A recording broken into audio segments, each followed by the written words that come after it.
Hello. Welcome to the Joy Reid Show. It is Wednesday. The chat is already cooking. I love the comment here that says, I tried to go a day without news, but I couldn't do it.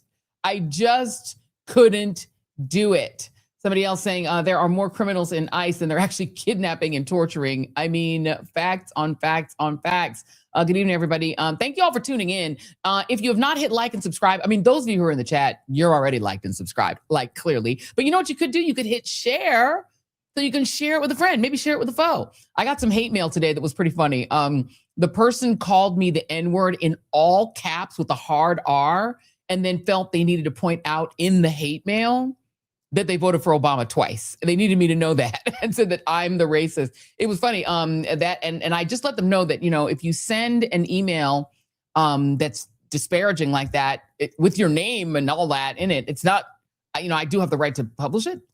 So I don't really know what we're going to do with that as of yet. But yeah, that was my hate mail on today. It was very funny, but he really wanted to let me know that he voted for Obama twice, but I'm the N-word. Okay, yeah, gotcha. Also want to remind you guys that we are nominated for the NAACP Image Awards, and we want to make sure that you guys make sure to vote. We're going to give you a prompt at the end. Oh, there it is now. You guys can hit the little QR code. You can put your phone up. You can vote. You can actually vote every day. I think it's through early February you're allowed to vote. Vote for me. I'll set you free. We're going to definitely be heading out to the NAACP Image Awards ceremony. It is super. It's a great honor to be nominated. Our category is packed with incredible people. Native Land Pod, Don Lemon. It's a packed category. Vote for everybody. Vote for each of us, but vote for us for sure. Vote for the Joy Reid Show. We appreciate that. And thank you so much to the nominating committee for that. We got a lot of housekeeping announcements at the end of the show. So we will get to those at the end of the show, our last block, including, yes, people are asking and texting me, am I going to have more to say about Stephen A. Smith? Because he came back and clapped back last night at me, Don, and Jasmine Crockett. I have a wee bit to say, but that's going to be at the end of the show. You have to wait for that. He's not important enough to put at the top. We're going to do that at the end of the show. We'll push that back. But we begin tonight with the state of Minnesota under occupation. Minnesota, of course, is our latest state to be inundated by the Trump regime's armed secret police. And I want you guys to understand, I use that language very intentionally. Because if these scenes were playing out in any other country, particularly in a global South country, if they were in the Middle East somewhere or in Africa somewhere, we in the media would absolutely describe what you're about to see as the invasion of a city by regime secret police or by armed regime paramilitaries.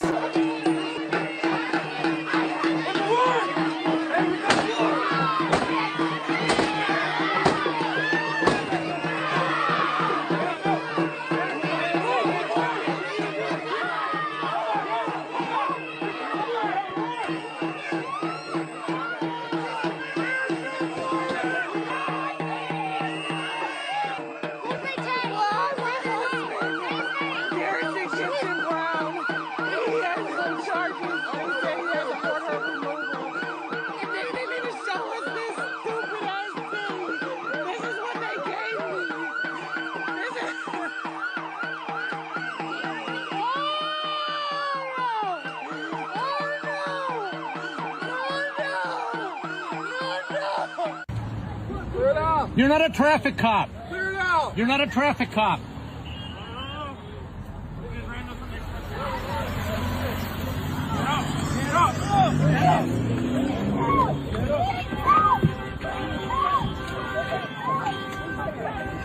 They said, have you not learned? This is why we killed that lesbian. Can you tell us what happened to you? So first off, I'm a United States Marine veteran. We were following them from a safe distance. Following ICE agents? Yep, following ICE agents. They stopped in the middle of the road and reversed on 62. They tried to ram our car. They broke my window. They yanked me out by my neck. They threw me to the ground. They stomped on me. They pushed my face into the ground. They put the cuffs on as tight as possible to the point where it took 6 agents to try to get them off.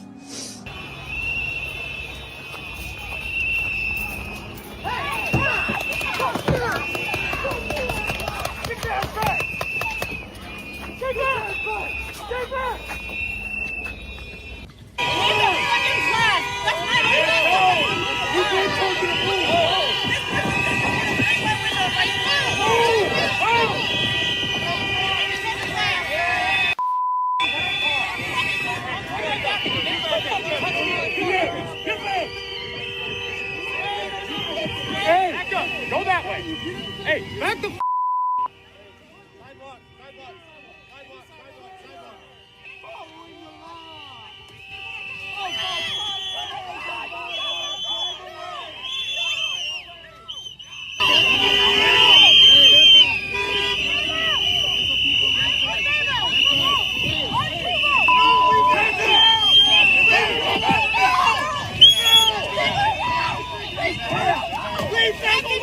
police before I'm disabled, so I can go to the doctor up there. That's why I moved. Let her go! You're terrible.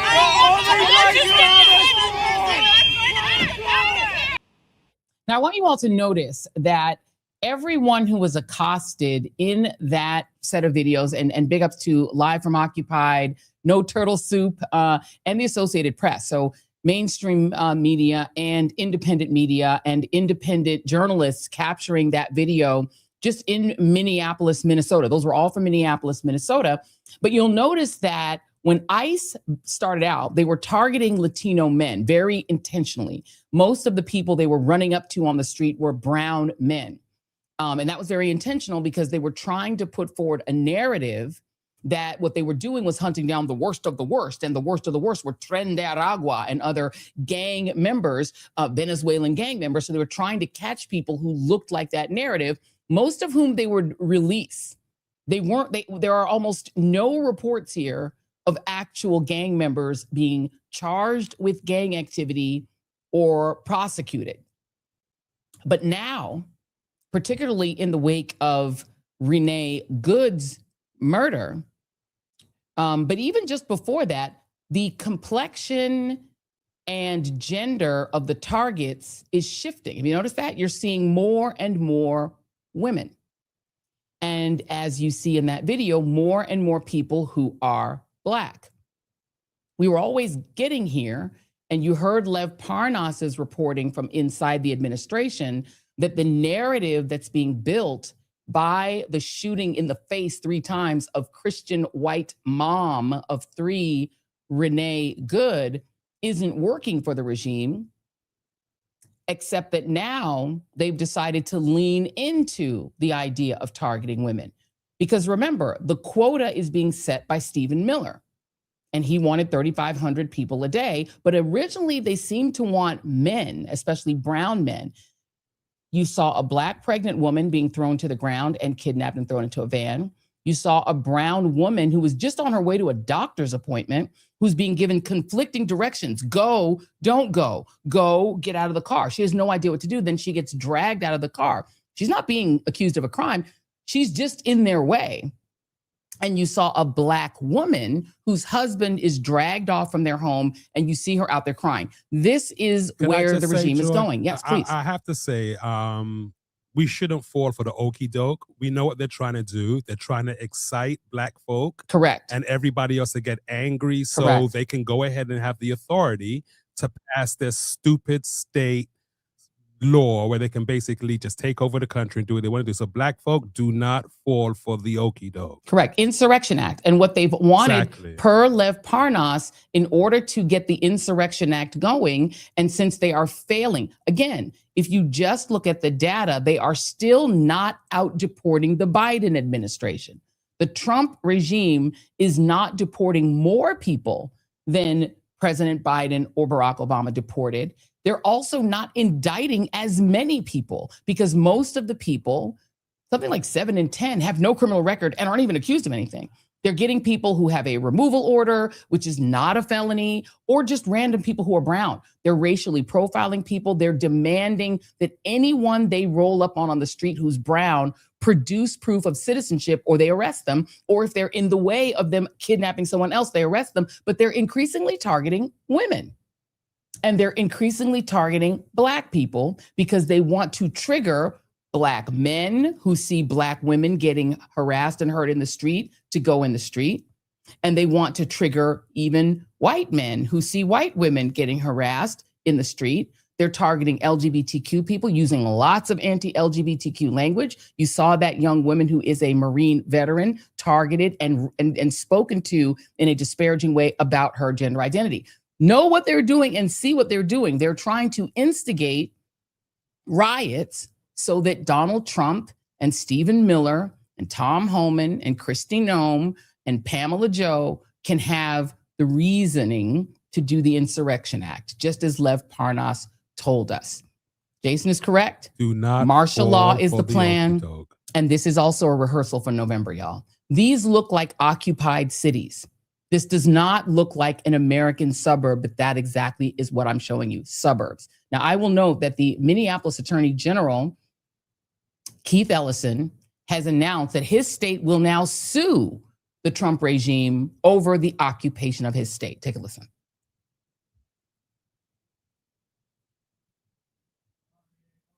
That's all right. We're going to grab that. It's A2. Here to announce a lawsuit we're filing against the United States Department of Homeland Security to end the unlawful, unprecedented surge of the federal law enforcement agents into Minnesota, because this has to stop. It just has to stop. We allege that the obvious targeting of Minnesota for our diversity, for our democracy, and our differences of opinion with the federal government is a violation of the Constitution and of federal law. We allege that the surge's reckless impact on our schools, on our local law enforcement, is a violation of the 10th Amendment and the sovereign laws and powers of the Constitution grants to states. We allege that DHS's use of excessive and lethal force, their warrantless, racist arrests, their targeting of our courts, our churches, houses of worship, and schools are a violation of the Administrative Procedures Act on arbitrary and capricious federal actions. And we ask that the courts will end the surge of thousands of DHS agents into Minnesota. You can see Mayor Jacob Frey there, and I said Minneapolis. I meant Minnesota Attorney General Keith Ellison. You saw Minneapolis Mayor Jacob Frey. And by the way, the woman who was doing the sign language interpretation, she's fabulous. And you saw that multiracial democracy in full effect in the state of Minnesota. So that is that announcement. Now, of course, it's not just Minnesota, which is why Illinois Congressman Robin Kelly has announced that she will, in her capacity as a member of the United States Congress, seek the impeachment of Homeland Security Secretary Kristi Noem. Speaker, I rise today to announce I will be impeaching Homeland Security Secretary Kristi Noem. Secretary Noem has violated the Constitution, and she needs to be held accountable for terrorizing our communities. Operation Midway Blitz has torn apart the Chicagoland area. President Trump declared war on Chicago, and then he brought violence and destruction to our city and our suburbs in the form of immigration enforcement. In my district, federal agents rappelled down from Black Hawk helicopters and burst into an apartment building in the South Shore area. They dragged U.S. citizens and non-citizens alike out of their beds in the middle of the night. They claimed the apartment was infiltrated by members of a Venezuelan gang. I don't understand this president's obsession with Venezuela, but they did not arrest a single member from that gang. I visited that apartment building and saw firsthand the destruction those agents left.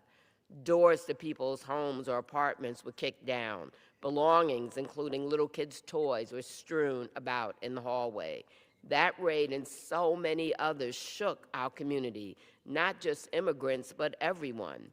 Now Secretary Noem has brought her reign of terror to Minneapolis after she left Charlotte and Raleigh. We have all seen what happened. An ICE officer shot and killed Renee Nicole Good in cold blood. Without knowing any of the facts or an investigation, Secretary Noem lied about what happened. She called a beloved 37-year-old mom a domestic terrorist. Secretary Noem and her rogue agents are the ones terrorizing our communities, and she is breaking the law to do so. I will hold her accountable, and I'm filing 3 articles of impeachment against Secretary Noem. Number 1, obstruction of Congress. Secretary Noem has denied me and other members of Congress oversight of ICE detention facilities. It is our constitutional duty to find out what's happening in these centers where people are reportedly being treated like less than animals. 2, violation of public trust. Secretary Noem directed ICE agents to arrest people without warrants, use tear gas against citizens, and ignore due process. She claims she's taken murderers and rapists off our streets, but none of the 614 people arrested during Operation Midway Blitz has been charged or convicted of murder or rape. 3, self-dealing. Secretary Noem has abused her power for personal benefit. She steered a federal contract to a new firm run by a friend, her friend. Her propaganda campaign to recruit ICE agents cost taxpayers $200 million.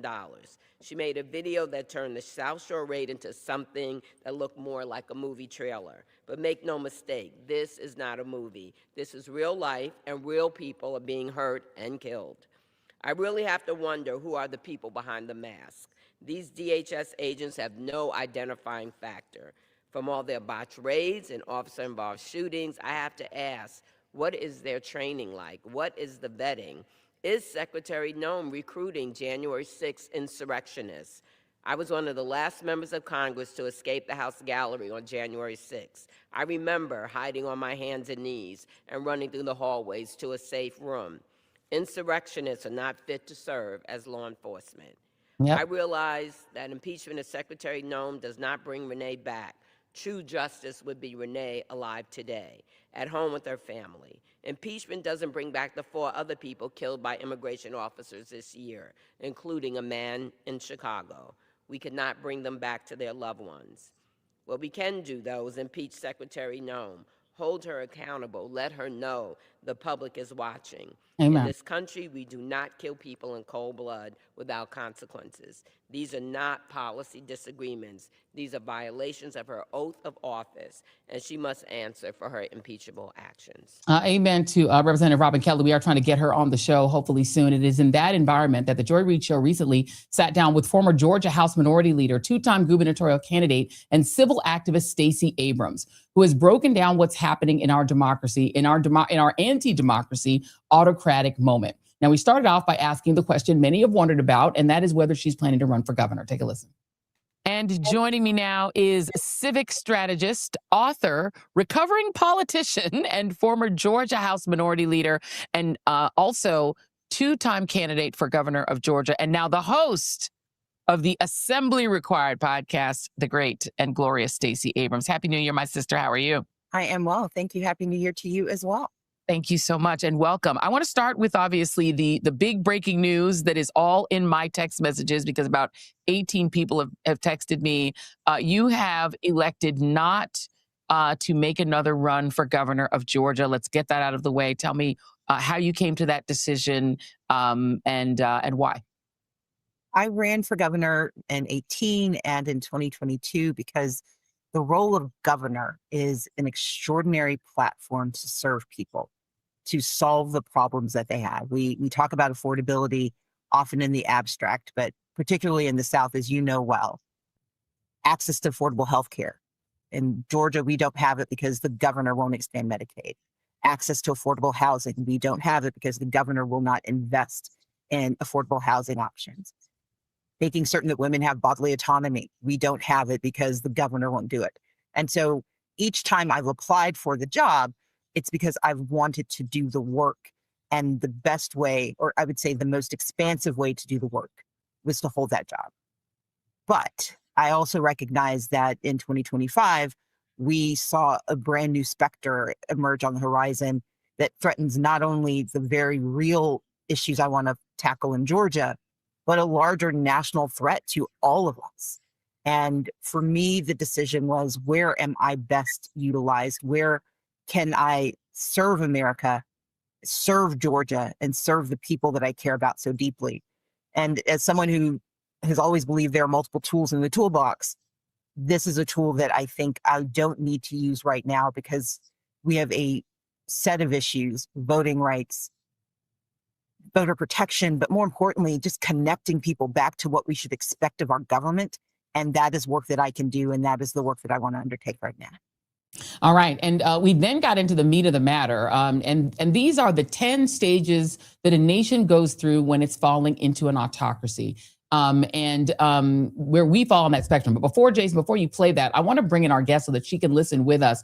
Joining us now to break down where we are from a legal perspective and also to discuss the goings on today in the Supreme Court is our friend Leah Litman, professor of law at the University of Michigan Law School, where she teaches and writes on constitutional law, federal courts, and federal post-conviction review. She's also the author of Lawless: How the Supreme Court Runs on Conservative Grievance, Fringe Theories, and Bad Vibes. Leah, welcome back. Oh, can you hear me, Leah? Uh-oh, is she frozen? We got her? Oh, I think we got you. Do we have you, Leah? Oh, she's muted. You're on mute. You're on mute, Leah. Unmute yourself. Uh-oh. Well, while you unmute yourself, we're going to work on unmuting you. And while we do that, we're going to go ahead and play the next section of this interview while we figure out how to unmute Leah. Here is Stacey Abrams describing the 10 steps to autocracy. Take a listen. So walk us through the 10 steps to autocracy. As you walk us through them, we're going to put them on the screen. But please tell us, what are the 10 steps and what do they mean? Absolutely. So the 10 steps to autocracy and authoritarianism are really a compilation. And I want to give credit to Princeton professor Kim Sheffel, who I was doing an event with her and saw her give a version of this. And with her permission, I've editorialized a bit and done some remixing. But if you look at authoritarian regimes across the world, this is always the playbook. So one, they win an election. It's usually they run on a populist platform. They convince folks that they can solve problems that no one solves, and they get elected. But it's the last free and fair election you're going to have. Step two, they expand executive power. And heretofore, it's been almost exclusively men. But you see this expansion of executive power often unchecked because they are going to do as much as they can for as long as they can. Step three, you see the weakening of competing powers. We have seen that with Congress in Venezuela, basically giving up the authority to determine whether we are at war or not. We have seen the Supreme Court suborn and in fact say, why bother trying to stop him? You saw the Kavanaugh stops where he said it's fine to do racial profiling. So step three is you weaken competing powers because in a nation that has a judiciary, an executive, and a legislative, the executive needs the other two to either be complicit or to be impotent. Step four, you break government so it doesn't work.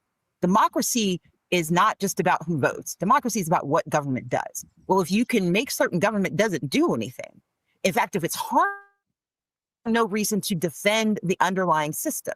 That's raised through. That's why we have the end of the ACA subsidies. They are breaking government, so we no longer trust that government can work. And that's why they fired thousands and thousands of people, especially Black women, because we were doing the work of getting things done for people. Step five, you then have to install loyalists because it's not enough to get rid of the people who know how to do things in step four. You got to put people in place who do what the power wants. That's why we have a Kristi Noem who should not be in charge of anything. That's why we have a cosplayer as the Secretary of Defense. That's why we have a snake oil salesman in charge of Health and Human Services. That's why we have a podcaster in charge of the FBI. You want loyalists who are loyal not to the people, but to the power. Step six, you attack the truth. We saw that happen with you. We saw that happen with Karen Attiah. We saw that happen with Jimmy Kimmel. We are watching the decimation of truth because you cannot push propaganda if the truth holds.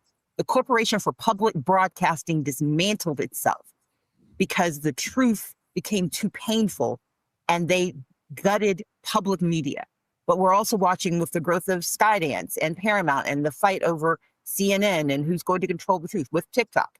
They don't only want to attack the truth by destroying who delivers it. They want to make certain they fill the gap with propaganda.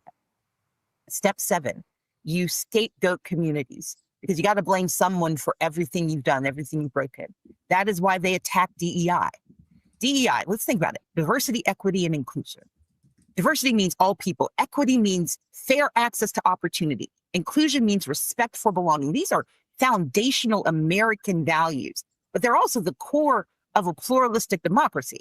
If you want to create a white supremacist, Christian nationalist nation, DEI is your enemy. And so you go after the transgender community, you go after Black people, you go after immigrants, you go after any marginalized community, because if you can scapegoat them, but also diminish them, then you have removed threats to you, but you've also created someone to blame for all the things you're breaking. Step eight, You break and go after the support systems. You go after civil society. You sue universities. You sue philanthropies. You threaten organizations. You go after lawyers. So you make certain that there's no one to help fight back. That's why you dismantle civil society. Step 9, we talked about it. You normalize state violence because you want people to be afraid to fight back. Because when you get to step 10, that is when you dismantle democracy. You end democracy for everyone. And the thing is, we're going to still have elections. Venezuela had elections. Russia has elections. Turkey has elections. India has elections. The issue is, if they already know the outcome before the first vote is cast, those elections don't matter. And how do you do that?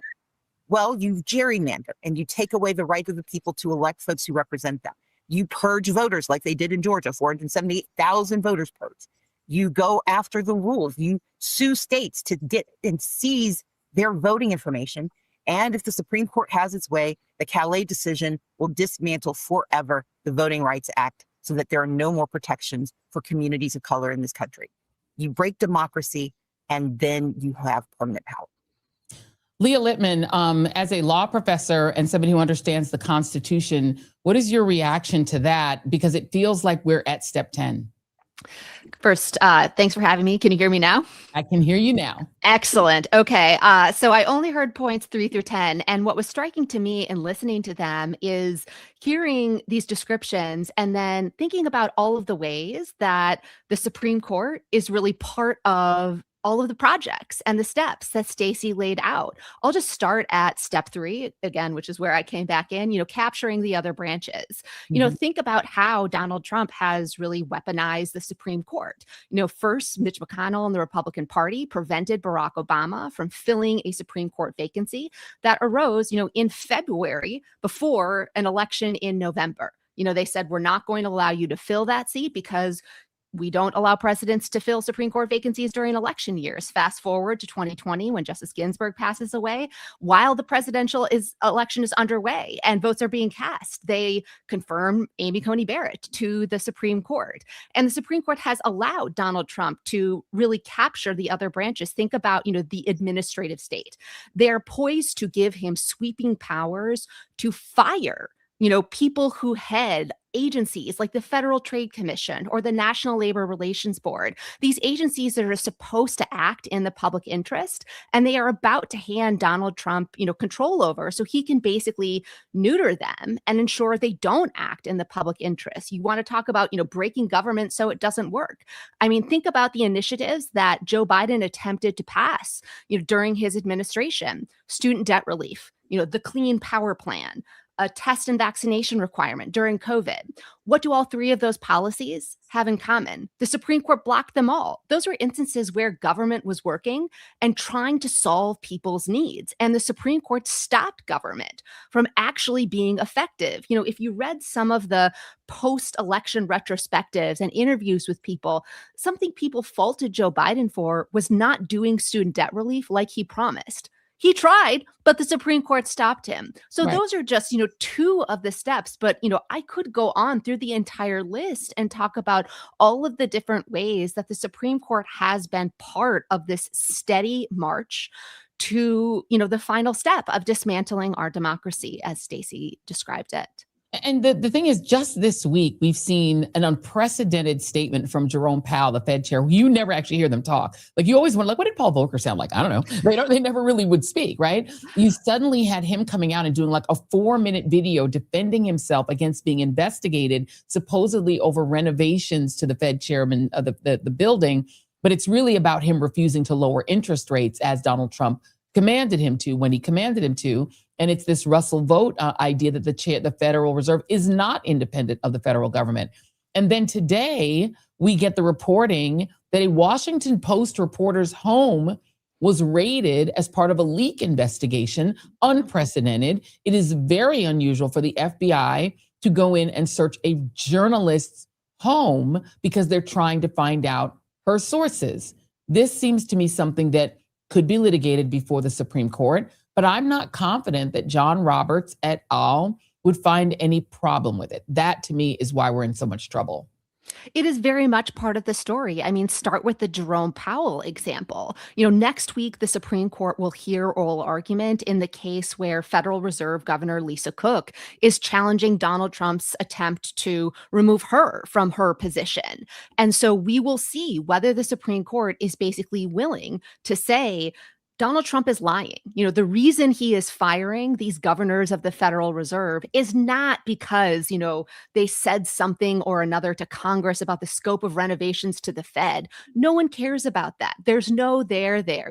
As Jerome Powell said, the reason why he's being targeted is because he refuses to make economic policy based on what is in the president's political interests rather than in the public's interest. And we've seen, in other countries that have descended into autocracy, what happens when you make monetary policy no longer independent. When Erdogan in Turkey, took over, the country's central bank, what happened? Sure, like in the short term, inflation got better, but then, inflation takes off and their economy absolutely craters. Part of the reason why our economy has been, relatively stable, notwithstanding, the real pain and recessions, that have happened is because there has been independent monetary policy, for the last near century, ever since, the Great Depression. And that is what Donald Trump is jeopardizing. And in many ways, the Supreme Court basically invited him to do that. He is launching these baseless investigations against, again, Governor Cook and now Chair Powell, and also apparently, breaking into and, throwing down the doors of Washington Post journalists in order to execute these searches. Well, think back to the immunity opinion that the Supreme Court issued, a year and a half ago. What did they say in that case? They said the president's powers over investigative and prosecutorial functions were exclusive and plenary, and that it didn't matter if those investigations were shams or being carried out for improper purposes. Congress could not restrain the president's power to order the Justice Department to undertake investigations and initiate prosecutions that were shams. So again, we come back to this problem where courts could and should be an independent check, that ensures government is functioning in some minimal way. And instead, this court has enabled and facilitated, Donald Trump's, foray into authoritarianism at every single step. The thing is, in a rational country and in what we used to think of as the United States democracy, the idea of armed, masked troops in our streets, racially profiling anyone with an accent or who is brown, which apparently Kavanaugh has said you can do, and demanding that citizens, I just saw another video today, I didn't have time to cut every video I saw today, of these ICE, we assume they're ICE agents, we don't know, just these masked men walk up to a man, demand to see his papers. The video picks up after he refuses to give them any proof of his citizenship. They arrest him, threaten to tase him, throw him into the back of a van, while another man is saying, you can't do that to him. He's a citizen. He's telling them, I'm a citizen. They're like, you can't prove it. Therefore, you have no rights, effectively. And there seems to be nowhere to go. We're seeing AG Keith Ellison is going to sue over this civilly, but how can it possibly be legal for the regime to send armed masked troops with no warrants and they can just harass, tackle, kidnap, steal, take the car of anyone they want?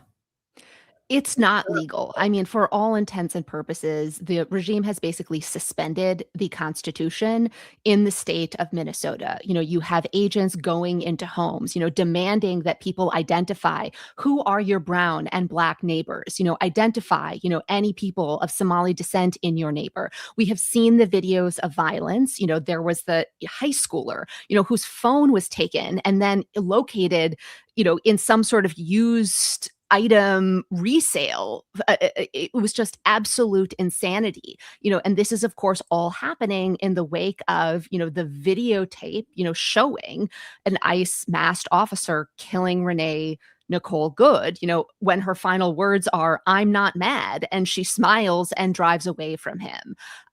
It is stunning. I grew up in Minnesota, seeing these videos, from my home state of, what the federal government is doing there is appalling. I mean, people can't go to school. They can't go to work. They can't go to their doctor's offices. I'm not sure if you saw this video, but a woman is trying to drive through Minneapolis. She stopped by ICE agents and says, I have a doctor's appointment. They basically throw her out of her car. People can't go about their daily lives. And this is happening in the United States. In your remarks, you said, there's nowhere to go. And I think what we have seen is the place to go is your community. Because what people are doing is patrolling their schools, patrolling their churches, meeting in churches, meeting in homes to actually organize to ensure their communities are safe and that they can walk their neighbors' children to school.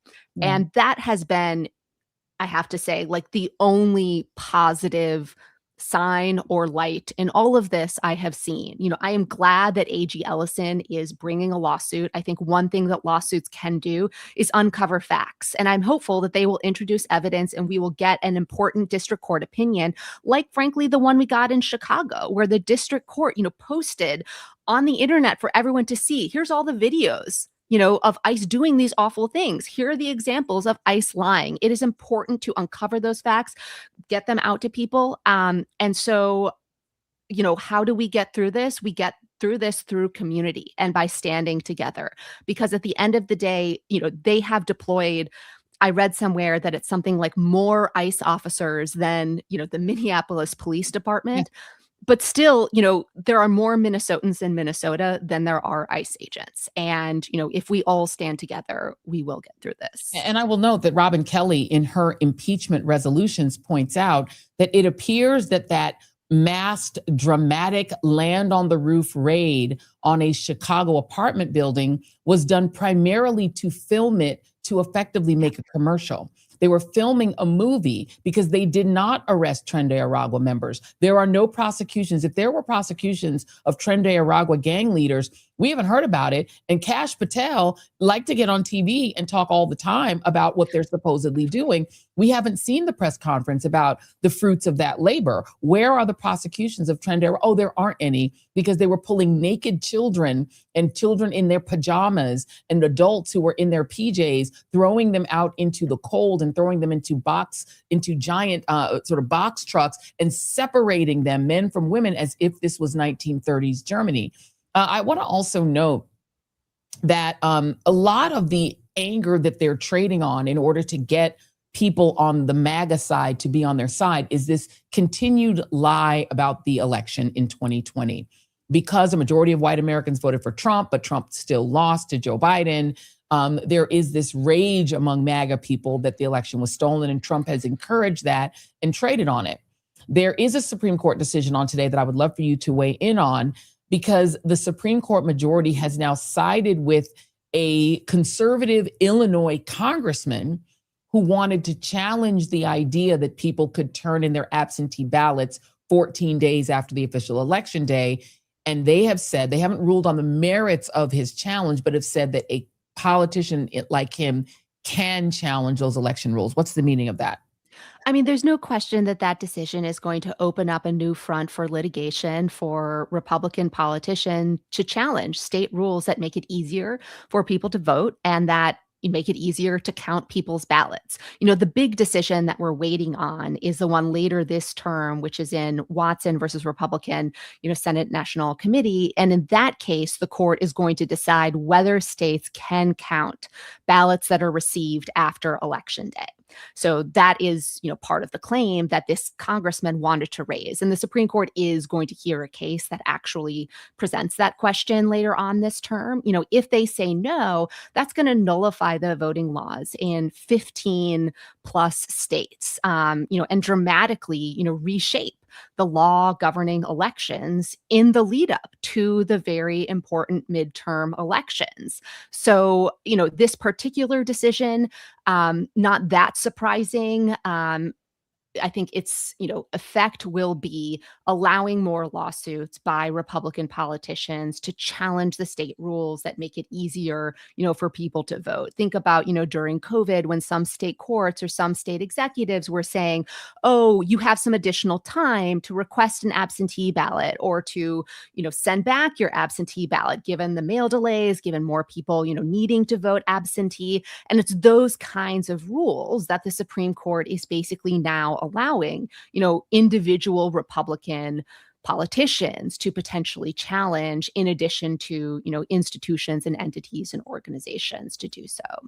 It feels like we are outside the rule of law, and we can come back to that, but I do feel like the goal here is to essentially create an apartheid state where people in the majority, which is the, beyond the 60% of white Americans who tend to vote Republican, everyone else has less of a right to vote, and so they can maintain power. That's just my theory. I won't put that on you. But I want to talk about the idea of international law, because people feel like we're not constrained anymore by the law because the Supreme Court majority, 6 of them, want this. They want basically a monarch. They're monarchists. And as long as the monarch is a conservative Republican, they're good with it, right? He can commit crimes. They've said he can use SEAL Team 6 to kill anyone that he wants. He is above the law. They have decided that. John Roberts has said that is the case. But international law, one would think, still applies. Yet we have Pete Hegseth, the man who was in charge of the murders at sea of Trinidadian fishermen, of Venezuelan fishermen, again, none of whom have been arrested and charged with narco-terrorism. I want to remind y'all again, there has been not one attempt to show us a prosecution for narco-terrorism resulting from the murder at sea of more than 80 people. They just went ahead and killed them. It now turns out, per the New York Times, that the Pentagon, I'm reading from the New York Times here, used a secret aircraft painted to look like a civilian plane in its first attack on a boat that the Trump administration said was smuggling drugs, and it should be claimed, by the way, New York Times, not said, was smuggling drugs, killing 11 people last September, according to officials briefed on the matter. The aircraft also carried its munitions inside the fuselage rather than visibly under its wings. The non-military appearance is significant, according to legal specialists, because the administration has argued that its lethal boat attacks are lawful, not murders, because President Trump determined the United States is in an armed conflict with drug cartels. However, the laws of armed conflict prohibit combatants from feigning civilian status to fool adversaries into dropping their guard, then attacking and killing them. This is a war crime called perfidy. Is there any international body that can hold Pete Hegseth and whoever aided him accountable for committing a war crime? Sure. There are international tribunals, like the International Criminal Court and whatnot. The reality is, however, that international law is usually enforced, by other states and by other states condemning actions and then, imposing some sanction or penalty on the country that is in violation of international law. On that Hegseth example in particular, in some ways, it just underscores, the complete insanity and brazenness of what the administration is doing, because of course we're talking about the laws of war, and in the laws of war you're not supposed to be able to conceal yourself as non-military or civilian. But this isn't a war. They are literally summarily executing civilians, and fishermen. And so, trying to transpose all of this onto what they are doing, is all the more bizarre. And also today, we saw released, or I guess it was yesterday, the Trump Office of Legal Counsel's memo attempting to justify, their invasion of Venezuela and their capturing, of Nicolas Maduro. And in that, memo, which is largely redacted, they take the utterly bizarre position that there is no international law or treaty that prohibits the invasion of another country and use of force. This is literally a provision in the UN Charter.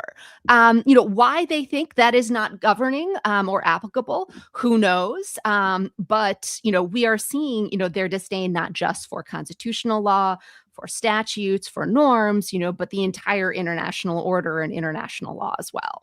And also on the domestic front, we've seen the newly elected mayor of New York, Zohran Mamdani, one of his staffers, a city staffer who has a work permit, detained by ICE. The mayor is calling for his immediate release. So we're now talking about people who work for local and city government being snatched up despite having the legal right to work here. ICE has gone far beyond the original policy notion of them after the 2001 terrorist attacks to essentially operate far from the border. I mean, as does the Border Patrol. Apparently they can operate anywhere in the country, and they can even arrest people who, in a sense, are part of the government. Yes. I mean, in addition to, arresting, government workers, there are reports out of Minnesota that the Hennepin County Medical Center is actually concerned about their ability to provide medical care because people are scared about coming to work, and working in hospitals. So this, getting back to Stacey Abrams' list, this is a way of making government and civic society ineffective and scared. People can't go to their jobs where they provide essential services. What does that mean? It means government can't actually do what it is supposed to do, help people, provide medical care, provide social services, offer public benefits. And they're accomplishing this by unleashing this, mass paramilitary force that is just committing human rights violations, willy-nilly, and feels emboldened to do so. I mean, among the videos are like ICE, circling people who are monitoring them and protesting them, just mocking those individuals. The sight of these federal officers just mocking people for exercising their constitutional rights, I mean, should be yet another sign of how far we have fallen. And it feels, I think, to a lot of people like the First Amendment is kind of been set aside, right? Just to be clear, people have the right to film federal agents who are arresting people, right? Yes. I mean, you can't interfere with them actually, carrying out their duties, but filming them on your phone does not remotely come close to impeding or obstructing a federal investigation or federal law enforcement. So, the courts that have considered this, have, I think, pretty uniformly said, of course, individuals have a constitutional right to their own speech. And that speech sometimes includes, filming an officer who is carrying out their law enforcement responsibilities.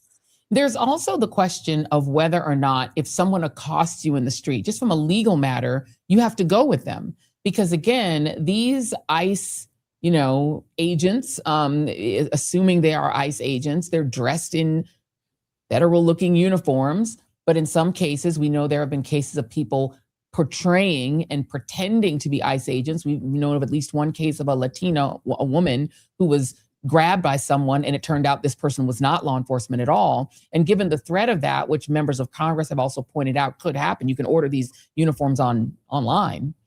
Do people have to go with someone who is saying, I'm ICE, you're not, you can't prove you're a citizen, you have to get in this van? I mean, I think we are really dealing with a situation we haven't seen before because, what courts have said is, when someone identifies themselves as an officer, that is, an indication that you, need to kind of follow their, lawful orders and whatnot. But, what happens in these situations where they look like civilians, where they are wearing masks, where we have seen reports of individuals impersonating ICE officers in order to commit crimes. So, I think it is frankly a novel question, whether courts will say, an individual's obligation to respond in that instance where you might not know whether the person who says they're a law enforcement officer is a law enforcement officer, whether you have the same obligation to respond in the same way as you would, under different circumstances, under normal circumstances. Let's play, Jason, this is A11, Stacey Abrams' response to the question of what we do, because I think it's important. Scaring is caring, as we do like to say, but it's also important to give people some sort of hope that there's something you can do. And Stacey did have a list of things, of 5 responses that we can have to this moment. And no, we're going to skip 10 and we're going to go right to A11, please. Oh, 10, go ahead. I think go ahead. It seems to me that all of those things are already a fait accompli, Stacey. This is, I think, what scares so many people who pay attention to this or who have read How Democracy Dies or, what fascism is. All of the books that we've all read and tried to understand what's happening in advance, it's all done other than step 10. So then the question is, what do we do about it? So if there are 10 steps to authoritarianism and autocracy, And they have hit all 10 steps. And let's be clear, they're deep into step 10. We just haven't had the big election. We're waiting for the midterms. Right. But let's be clear, they've been practicing throughout the country for years with this. So this is the denouement. This is the moment where we're seeing it all come together. But let's be clear, they've been doing it. But if there are 10 steps to autocracy and authoritarianism, Joy, there are 10 steps to freedom and power. And so I talk about the first 10 steps because we've got to recognize what we face. And for those of us who've read On Tyranny and read Erica Chenoweth's book, those of us who've read it, great. But we got to talk to the people who haven't read it because they're at their second or third job. We got to talk to the gig workers who just want to get home and take a break for a moment. So we got to make sure all of us recognize what we face. But then the next thing is we got 10 steps to freedom and power. We have to commit to understanding what we face. Step 2, we have to share what we know. Step 3, we have to organize ourselves. Step 4, we've got to mobilize and do something about it. Step 6, we have to litigate. We got to get in there and get into the fight. We have to do the work of making sure that we are disruptive. What we saw happen with this young woman in Minneapolis is a tragedy, but she was being disruptive. And disruption is how we break the back of authoritarianism. They cannot be allowed to let it stand. And we've got to be the way to get rid of it. We've got to then make certain that we deny them the right to change our language. That's why I talk about DEI all the time. It's why your show is so important, because we have to deny them the ability to tell us our own truths. We then have to do the work of making sure that once we've done all of that, we got to engage. It hurts and it's going to fail again and again and again. We saw this with the shutdown. We were this close, we thought, to really having a breakthrough, and then they gave up. And people were like, well, I'm done. No, that's what they want. Our friends sometimes make mistakes too. We have to stay engaged. We've got to keep pushing back, because if we stay engaged, where we get to are the elections that we need so that we can hire the people that we have to have, because ultimately the end game is not the fait accompli. It's the demanding the democracy we deserve, demanding the country we should have had. Because the reason we're in this place right now is that we didn't have what we needed before. And if they've done anything for us, they have revealed the broken places, the weak places. And our job is to step into those places and demand the country we need. Leah Litman, your thoughts on those 10 steps that we can take to push back on this very rapid movement toward autocracy? I think those are all really important steps. And I guess one additional gloss on all of them I would add is consistency. These aren't things that we can just do, for a few days or a week and expect that things are going to get better. I think realistically, we have to find sustainable ways to do this consistently, from now through the midterms and through the 2028 presidential election. I also want to underscore, what Stacey said about Renee Nicole Good, which is she was doing the things that are necessary, to fight back against autocracy and to save democracy, and acting within her rights in doing so. And I think one reason why the administration is doing what they are doing in Minneapolis and Minnesota is to scare people. That's why the administration has launched this investigation into Jerome Powell. They are trying to coerce and bully people to be too scared to stand up, act in the public interest, to exercise their rights in order to protect their neighbors and community. And so we should remember that there's a reason why they are lashing out so harshly when they see a community get together, protect their own, and stand up to what the administration is doing, because those are the things that will stop them, that, we are able to do in order to prevent this from getting worse and to turn the ship around. Yeah, I think they were short-sighted, right? They looked at the demographics of Trump's supporters and they thought, oh, Jerome Powell is down with this. He's going to want to have a booming economy under Trump. He's got to be one of us. He's going to lower interest rates because we want him to. And they were shocked when he was like, yeah, no, I'm not going to do that. Just as they were shocked when a lot of Republicans during the 2020 election were like, yeah, I'm not going to break the law. Even Brian Kemp, who's a villain in many ways in Georgia, was like, yeah, I'm not going to break the law for you. They were shocked. And I think that they've been shocked that in Minneapolis and in other places in Minnesota and in Chicago and other places, the people they just assume are with them, white Americans, a lot of them are like, yeah, no, you can't arrest my neighbor. Yeah, no, I'm not down with you grabbing the guy who works with me at the restaurant and out of the kitchen and dragging him out or dragging him out of Home Depot. I think they've been surprised at the pushback they're getting from people they presume should be with them, should be also fearful of Somali immigrants and fearful of brown people. And they're like, yeah, no, I'm not down with it. And now they have turned the eye of Sauron even on white women, because these white women are like, I'm going to use my privilege to speak back to the police like Renee Nicole Good did. And they're like, okay, we'll shoot you in the face in order to shut white America down. That's what it feels like to me. They want white America to know, if you side with these brown and black immigrants, we're coming for you too. Right. I mean, I think this is partially what Stacey was talking about when she talked about normalizing state violence, because we saw, in the early days of the Trump administration, they were primarily, targeting, for example, Venezuelans and sending them, to that notorious torture prison. They were targeting, foreign nationals and shipping them off to third countries where they were at risk of abuse and torture. And they were summarily executing, fishermen, in the Caribbean and the Pacific. And then, when they eventually turn, their state violence, on a white woman, she gets swept, together into that, immigration bucket, right? They are trying to deny that she is a wife, that she is a mother, right? That she is a neighbor. She is instead a domestic terrorist, right? And part of, these immigration groups, and networks and an activist. No, like she is a person, right? Just like all of the other people, you have turned, the state's violence on. And I think they are hoping and assuming that our tolerance level, right, has just risen, where we will write this off and accept it, like, frankly, too many people did with so many of the things, that the administration did the first time around and that they did, in the first year, of this second Trump term. Or like they did in 1930s Germany. Exit question to you, because I mean, unfortunately, people are like, well, what would it have looked like, right?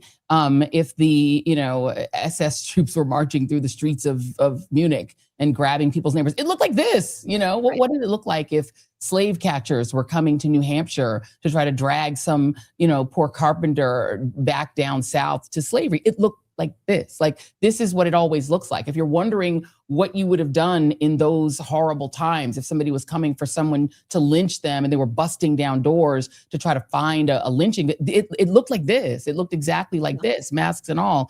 Your exit question to you, Leah: the Justice Department has now seen mass resignations, multiple resignations in both Washington, D.C. and Minnesota. Reading from a PBS story here, wave of resignations from top prosecutors. At least 4 senior leaders of the division that investigates police killings have resigned in protest over the handling of that fatal shooting of Renee Nicole Good. In Minnesota, 6 other federal prosecutors have also left their posts. What do you make of the fact that what sparked these resignations was the attempt by the DOJ to not investigate the ICE agent, but rather to investigate the late Renee Nicole Good and her partner to try to frame them as the criminals? The idea that the DOJ would turn its focus and ire and the eye of Sauron on, the widow, the victim's widow, is one of the more galling things I think we have seen. It should shock and horrify us all.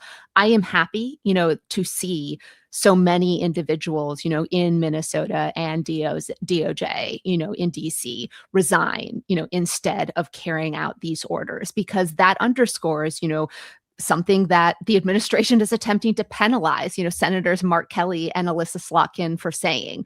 And Mark Kelly's suing, by the way. He is suing over this. You have no obligation to carry out illegal orders. You should not do so, right? You should follow the law.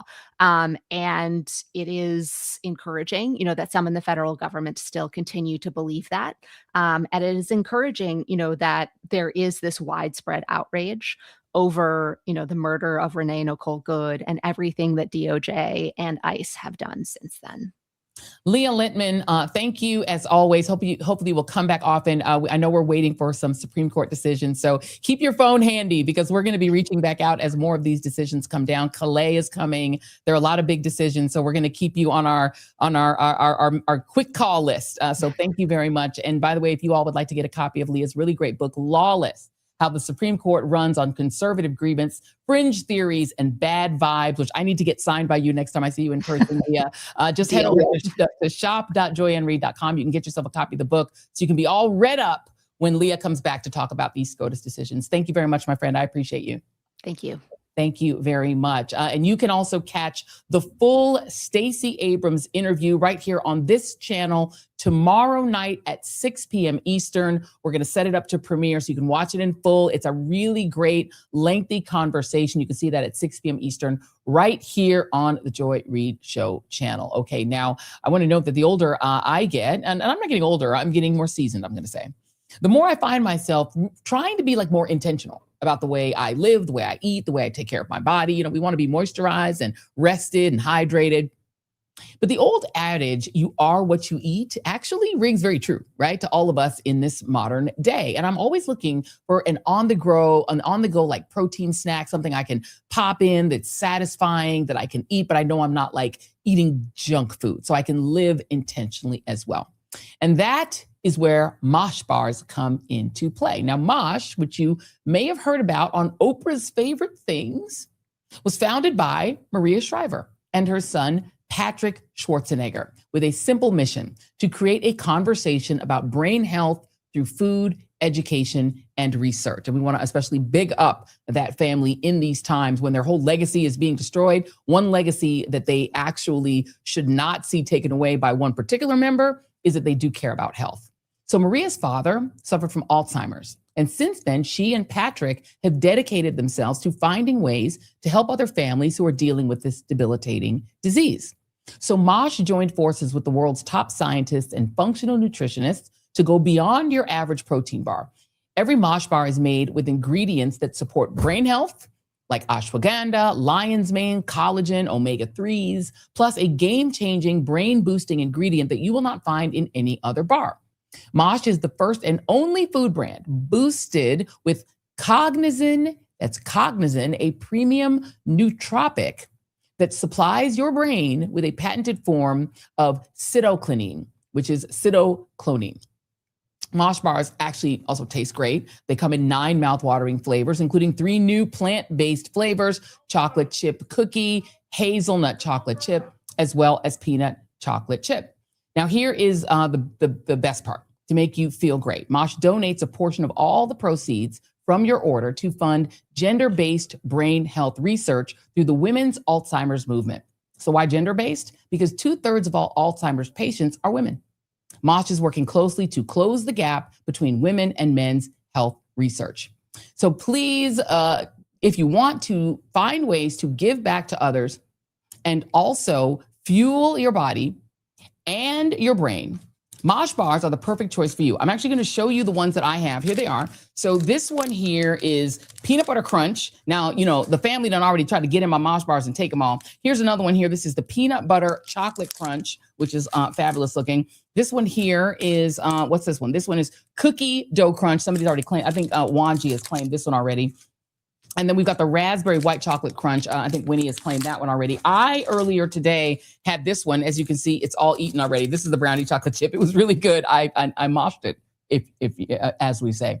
So if you want to find ways to give back to others and fuel your body and your brain, Mosh bars are the perfect choice for you. If you want to try them yourself, you know, they eating them all up over here, y'all. If you want to get your own, go to moshlife.com/joy to save 20% plus free shipping on the best sellers trial pack or the new plant-based trial pack. That's 20% off plus free shipping on either the bestsellers trial pack or the plant-based trial pack at moshlife.com. That's MOSHLIFE.com/joy.